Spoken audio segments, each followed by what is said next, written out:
сведоци сме дека изминативе денови се соочивме со празни рафтови во одредени маркети. Вчера видовме и колони пред бензинските станици. Владата смирува дека нема потреба од паника, дека има и храна, и енергенси, и гориво, но како луѓе кои доаѓате од стопанството, Ива, за почеток ме интересира колку ваквите реакции кои што ги видовме изминативе денови дополнително може да нанесат штета на економијата, независно дали доаѓаат како реакција на панична реакција на граѓаните, која што доаѓа врз основа на тие дезинформации и шпекулации кои можеби ги слушаат и по социјалните мрежи или врз основа на манипулативните игри кои што се јавуваат кај дел од стопанството. И веќе почнам со вас, Ангеловски. Во однос на манипулативните игри не би сакале да ги коментираме, тоа е веќе во друга сфера. Меѓутоа, во однос на паничната реакција, знаете, до некаде тоа и разбирливо се случуваат вакви тектонски потреси, драстично зголемување на цените во краток временски период на овие стратешки производи, нафта, газ, метали, храна и така натаму. И веднаш има една инстинктивна реакција да би можел денеска да купам што е можно поголема количина по стара цена и веќе може да се случи сите ако отидат во еден момент, нели, за по стара цена и веќе рафтовите се празни. Верувам дека е точна информацијата што ја кажуваат владините министри дека постојат доволни количини во овој момент на дали на прехранбени, дали на горива и така натаму, така да имаме разбирање и за паничната реакција, меѓутоа од друга страна и на некој начин треба да се смириме. Нашата земја не е директно загрозена, очекуваме дека работите релативно нормално ќе се одвиваат.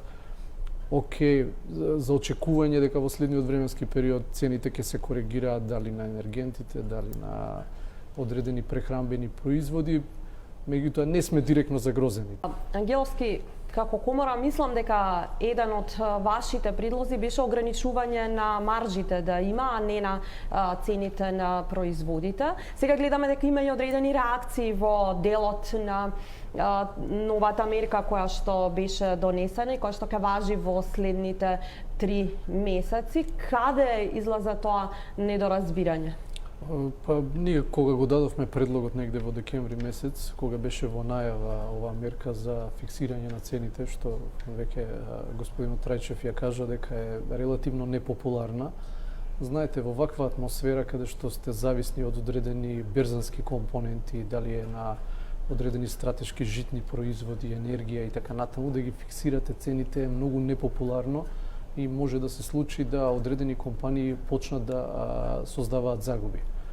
Во тој дел нашиот предлог беше прилично рационален, да се ограничат маржите, да може да оние флуктуации кои се случуваат на берзите, нормално е да се одразат и во крајната цена и тоа да биде на еден начин еден реалистичен пристап кон цените, и кон производите, и кон проблемите кои се случуваат.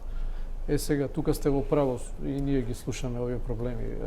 Краткиот временски период за имплементација на мерката, па дали на вистински, цело време дискутираме за десетина стратешки производи. Сега слушаме од одредени трговски ланци дека може да се толкува на одреден начин во одредени моменти, се проширува таа листа и не само на стратешките, туку и на одредени комерцијални производи. Тука треба да се види уште еднаш, значи имплементацијата дали се имплементира на вистински начин за вистинските производи на кои треба да се однесува ово ограничување, кое, како што веќе дискутираме, треба да го сваќаме во два правца. Знаете, доколку отидат цените превисоко, во тој случај може да се добие и одреден стимул да некој локално почне да произведува интензивно такви производи, прехранбени и така натаму. Значи, не треба да се плашиме доколку цените флуктуираат и доколку бидат реални. Треба да се плашиме од фиксни цени кои може да им создадат тешки проблеми на компаниите кои работат во агробизнес секторот. Значи, да ги гледаме шансите или приликите кои ни се создаваат.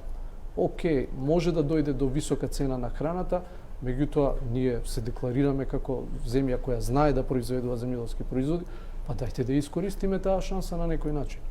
Така да, знаете, чашата е полуполна или полупразна, зависи како ќе гледам. Така на дополнување во однос на производите и ограничувањето на маржите, баш во текот на вчерашниот ден добив одредени информации, значи би апелирале уште еднаш да се проверат прецизно инструкциите на кои производи му се ограничуваат маржите. Например, имаме реакции за два типа на производи кои ние сметаме дека не се основни, кои би требало да спаднат во групата на ексклузивни. Например, има тамо група за млечни производи. Плавото сирење или blue cheese, кој спаѓа во групата на ексклузивни производи, не треба да му се ограничи маржата. Нека биде на комерцијална основа дозволено да се формираат цените кај него и пазарот нека си ги регулира понудата и побарувачката.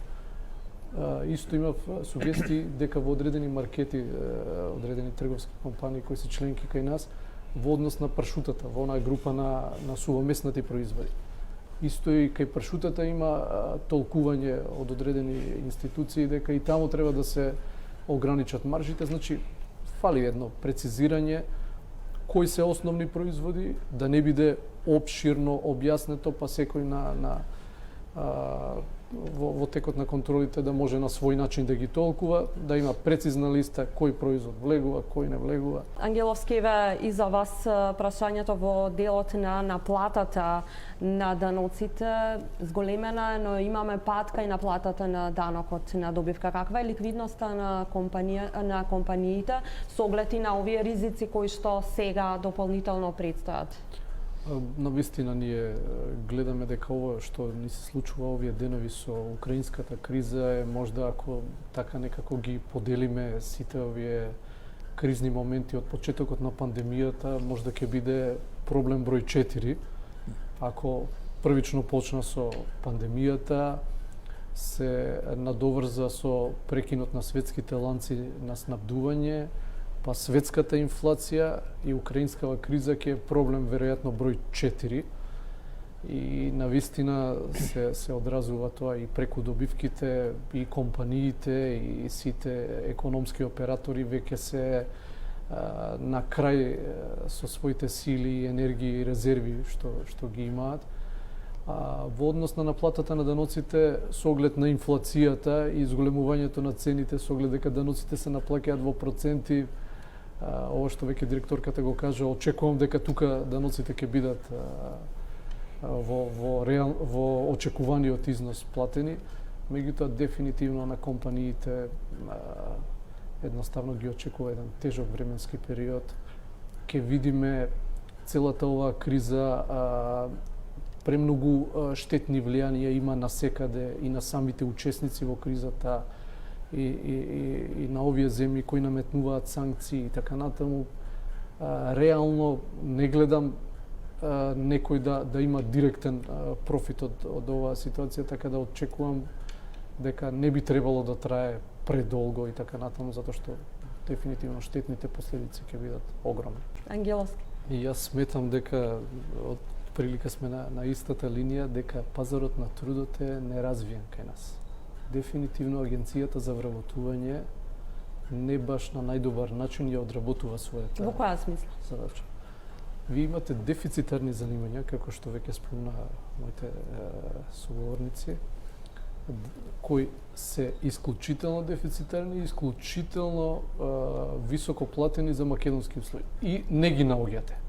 Од друга страна, вакви профили за минимална плата има, и во голем број се, меѓутоа тука фали еден процес да се затвори на некој начин тој процеп помеѓу минимумот и максимумот, значи да се подига прагот, да се дообучуваат луѓето, да им се дава можност да ги развиваат своите вештини, своите знаења и така натаму. И тука сметаме пред се дека фали поголема количина на инвестиции.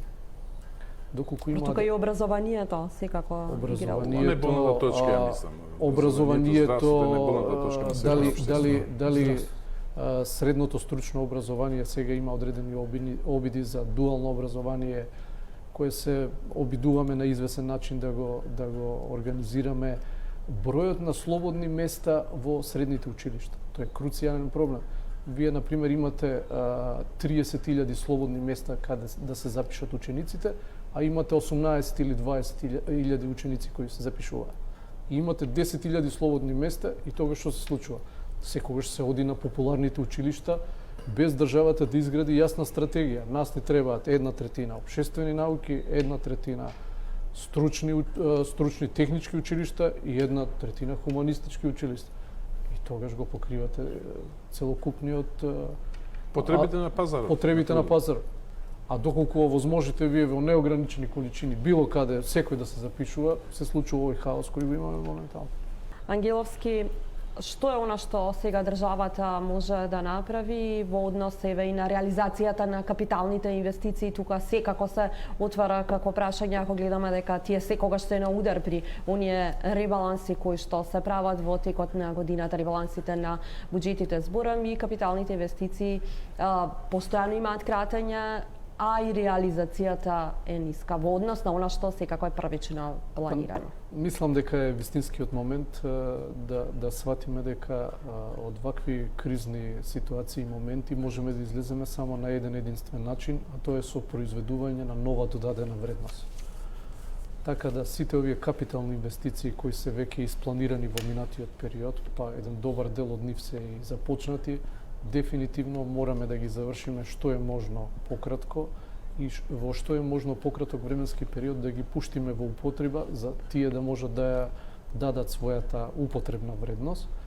И тука би сакал да нагласам нешто што веќе го спомнавме со кризната ситуација во Украина што се случува.